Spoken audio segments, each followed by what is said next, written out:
नमस्ते, मैं doctor Rajesh ji, neurosurgeon. पिछले कुछ एपिसोड से यूट्यूब चैनल के माध्यम से अभ्यास कसा करायचा अर्थात पढ़ाई कैसे करने की इस विषय में हम चर्चा कर रहे हैं। आज इसी विषय की चर्चा करने के लिए हमारे साथ दो स्पेशल गेस्ट मौजूद हैं। सबसे पहले मैं स्वागत करता हूँ महावीर क्लासेस के डायरेक्टर नंदलाल जी गादिया सर का। नमस्ते। नमस्ते। हमारे दूसरे गेस्ट हैं प्रमोद भाऊ संचेती, जो जलगांव में एक फेमस इंडस्ट्रियलिस्ट है।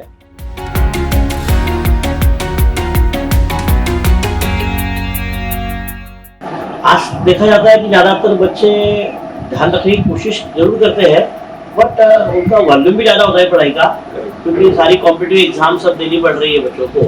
पहले तो अलग तरह की बोर्ड एग्जाम पर सफिशिएंट होता था, अभी अलग अलग प्रकार की कॉम्पिटिटिव एग्जाम है। और ये सारी कॉम्पिटिटिव एग्जाम का पर्पज जो होता है वो सिलेक्शन करना नहीं होता है, रिजेक्शन करना होता है।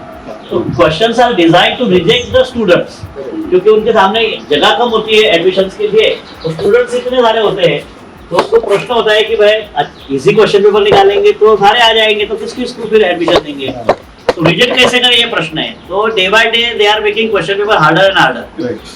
तो फिर ये बच्चे भी इस स्थिति में इतना सारा ध्यान रखना उनके लिए भी मुश्किल होता है, क्योंकि जब टीचर पढ़ाता है तो एक ही सब्जेक्ट पढ़ाता है सालों साल से, तो उसके लिए आसान है। बट बच्चा 2 साल में फिजिक्स भी करता है, मैथ्स भी करता है, केमिस्ट्री भी करता है, तो इतने सारे सब्जेक्ट ध्यान में रखना उसके लिए असंभव हो रहा है धीरे धीरे।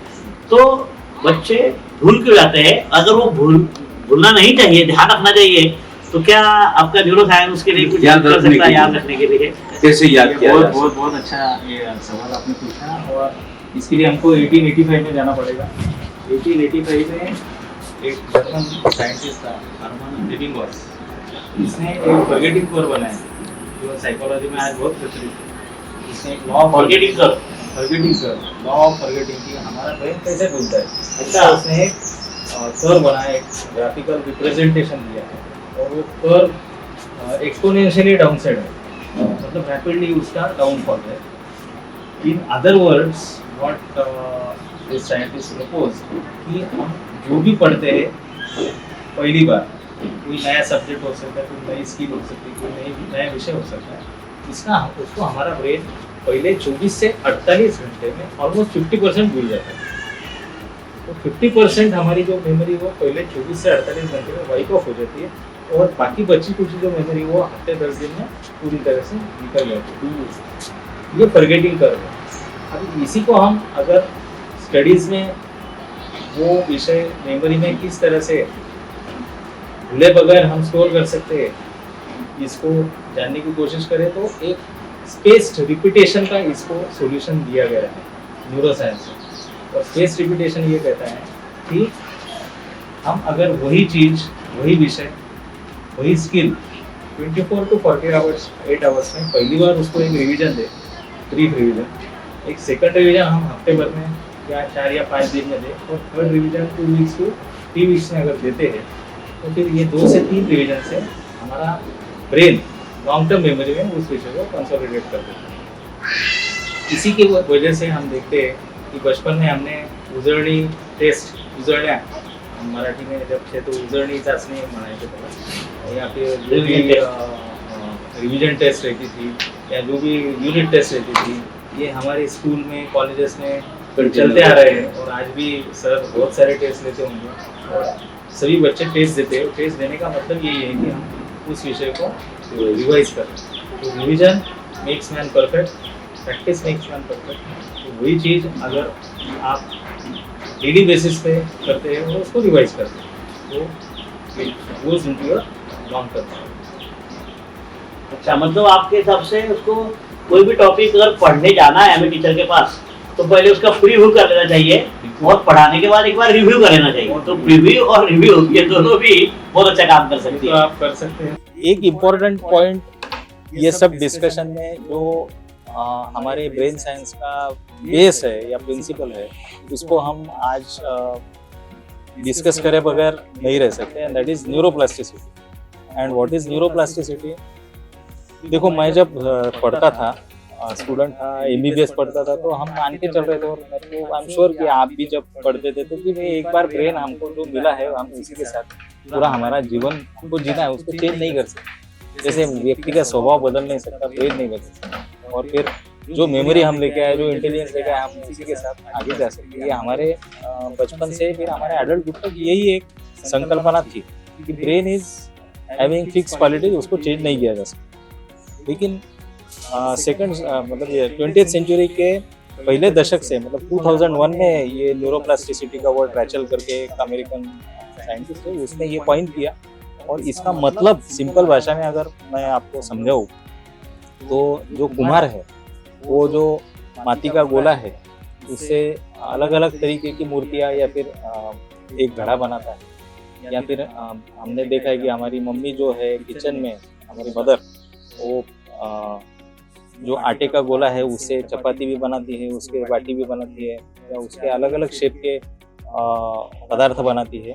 तो वो मिट्टी के गोले में जो प्रॉपर्टी है या इस आटे में जो प्रॉपर्टी है उसको प्लास्टिसिटी कहा गया है। मराठी में इसको कहते हैं घडण सुलभता, या फिर अनुकूलन क्षमता हिंदी में अगर इसका हम वर्ड एडेप्टेबिलिटी होता है। एडेप्टेबिलिटी, तो ये एडेप्टेबिलिटी न्यूरोप्लास्टिसिटी का बेसिक प्रिंसिपल है कि हम चाहे उस तरीके से हमारे ब्रेन को मोल्ड कर सकते हैं। रेजिलेंस। और जैसे हमने सीड का फॉर्मूला डिस्कस किया, वैसे इसके लिए फीड का फॉर्मूला है। आज मैं आपको इम्पोर्टेंट फॉर्मूले लेके जाऊंगा। तो फीड का जो फॉर्मूला है उसमें जो एफ आता है, कोई भी स्किल आप एक्वायर करना चाहते हैं, तो मैराथन रनिंग हो सकता है, सिंगिंग हो सकता है, पियानो का सीखना हो सकता है, फोटोग्राफी हो सकता है, और स्टडी भी एक स्किल ही है। तो स्टडी को भी हम अगर ले ले, इसमें जोड़ दे, तो ये सब स्किल्स हमको एक्वायर करने हैं। इसमें फीड का जो न्यूरोप्लास्टिसिटी का प्रिंसिपल है वो अगर हम समझ लें तो काफ़ी आपको उसमें हेल्प होंगी। फीड का जो एफ है वो फोकस इंडिकेट करता है कि कोई भी चीज करने का हम जब सोचते हैं तो पहले हमारे ब्रेन के अंदर उसको हम फिक्स कर ले, फोकस कर ले, हमारे फ्रंटल लोब में, प्री फ्रंटल कॉर्टेक्स में उसको फिक्स कर ले कि मुझे ये करना है। तो डेली हम उसको रिवाइज करते जाए। जब तक वो करना हम चालू नहीं करते, जब तक हम एफ पे अटके हुए हैं, तब तक हम हमारे सबकॉन्शियस में मतलब पहले स्टेज में आपको फोकस करना चाहिए जो काम आपको कर, और वही चीज को आपको रिमाइंड करना है दिन में 1 बार 2 बार, रात को सोते वक्त, जब तक आप उस डायरेक्शन में पहला कदम नहीं बढ़ाए। एक बार आपने पहला कदम बढ़ा दिया कि पहला ई चालू हो जाता है, दैट इज एफर्ट्स। आप एफर्ट्स लेना चालू करते हैं। जैसे मुझे मैराथन भागना है तो मैं 6 बजे उठूंगा, 5 बजे उठूंगा, और फिर वार्म अप करके 1 किलोमीटर, आधा किलोमीटर की शुरुआती प्रैक्टिस चालू करूंगा। तो ये एफर्ट्स आपको शुरुआत में लेना जरूरी है। अभी ये एफर्ट्स जब हम चालू करते हैं तो हमारी बॉडी की काफ़ी सारी एनर्जी इस एफर्ट्स में यूटिलाइज हो जाती है। और आपको इंटरेस्टिंग बात मैं बताता हूँ कि हमारा ब्रेन जो है वो हमारी बॉडी की 25, हालांकि ब्रेन का वजन जो है वो 1% है हमारे पूरे बॉडी, और वो हमारे 25 to 30% जो कैलोरी है या शुगर है उसको खींच लेते हैं। तो जब आप कोई नई स्किल एक्वायर करने की कोशिश करते हैं, ब्रेन सबसे ज़्यादा उसमें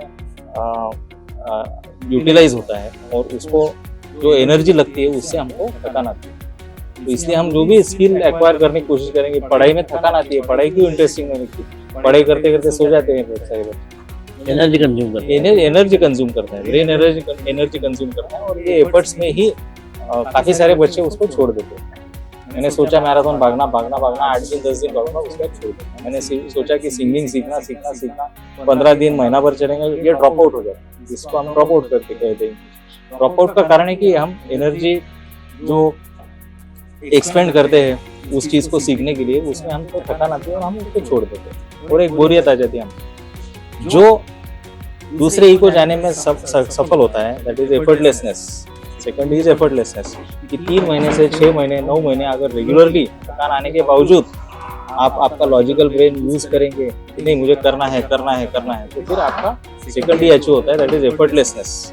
और फिर धीरे धीरे ब्रेन के अंदर वो सेंटर्स, वो पाथवेज वो स्ट्रांग होते हैं, ब्रेन के वो रास्ते तैयार होते हैं। जैसे बचपन में आपने अगर साइकिल सीखी है तो रात को 12 बजे भी आपको साइकिल सीखने में आज कोई दिक्कत नहीं है, बिकॉज ब्रेन के अंदर वो रास्ते आज एकदम परफेक्ट है, एकदम। ऑपरेशन में अभी 20 साल 25 साल कर रहा हूँ, मुझे रात को 2 बजे भी ऑपरेशन करने में कोई दिक्कत नहीं होती, क्योंकि वो पाथवेज में चलना चालू होती है ब्रेन का। तो एफर्टलेसनेस आती है 6 महीने 9 महीने साल भर के बाद। कोई जो डिफिकल्ट है, जैसे ऑपरेशन करने के लिए 5-5 7-7 साल लेते हैं एफर्टलेसनेस आने के लिए, बराबर। एफर्टलेसनेस आ जाता है तो फिर आपका थकान कम हो जाता है। शुरुआत में 10 किलोमीटर भागने के लिए 5 किलोमीटर भागने का रोज मालिश वाला मुझे बुलाना पड़ता था। आज 10 किलोमीटर भागता हूँ तो मालिश वाले की जरूरत नहीं पड़ती है, ना कि कोई एनाल्जेसिक टैबलेट भी लगती, because effortlessness now has made those parts strong. In fact, it becomes part of your personality. That skill becomes part of your personality. Those pathways become part of your brain and it becomes part of your body. अगर आप effortlessness को आ गए और साल भर के बाद आपने छोड़ दिया उसको, मैंने पियानो सीख लिया, मैंने मैराथन भाग लिया और फिर मैंने प्रैक्टिस करना छोड़ दिया, 3 या 6 महीने के बाद वो पाथवेज वापस वीक होना चालू होता है। सबसे इम्पोर्टेंट चीज जो है वो डी है, that is determined continuation. And determined continuation अगर आप करेंगे, जिसको हम बोलते हैं sharpen your saw, keep on sharpening your skills, तो पेंसिल का हम टोक करते रहेंगे तो फिर हमारी वो स्किल जिंदगी भर साथ रहेंगे। और डिटरमिन्ड कंटिन्यूएशन के लिए हमारा मोटिवेशन जरूरी है, और एक बार डिटरमिन्ड कंटिन्यूएशन आपका हो गया कि it becomes part of your personality. इसलिए न्यूरोप्लास्टिसिटी का ये प्रिंसिपल जो FEED है वो हर स्किल के लिए और स्पेशली स्टडी के लिए बहुत इंपॉर्टेंट है। एक जापानीज फिलोसॉफी है, प्रमोद भाऊ के साथ अक्सर जापान के बारे में ये जाते रहते हैं तो जापानीज काफी हमारी चर्चा होती है। काइजन हमारा एक बहुत काइजन प्रिंसिपल दोनों का भी पसंदीदा प्रिंसिपल है। One step at a time and one person, Small change. small bring on small changes but continuous changes, small and continuous. Continuous is very important. That is what is determined continuation. That is the D of D. तो feed का हम इस्तेमाल करें, seed का हम इस्तेमाल करें, अच्छे से पढ़े और बहुत सारे मार्क मिलाएं। और हमारा चैनल आप शेयर करें, हमारा चैनल आप लाइक करें, सब्सक्राइब करें। और आपके मन में as a student, as a parent, as a teacher कोई भी स्टडी रिलेटेड क्वेश्चंस है तो हमारे कमेंट बॉक्स में ज़रूर शेयर करिए। मेरे पर्सनल चैट पे शेयर कर सकते हैं। यहाँ पे हमारे 2 दोस्त हैं इसी क्षेत्र में जिनका काफ़ी सालों से अनुभव रहा है, वो भी आपको इसमें ज़रूर हेल्प करेंगे। धन्यवाद। Thank you.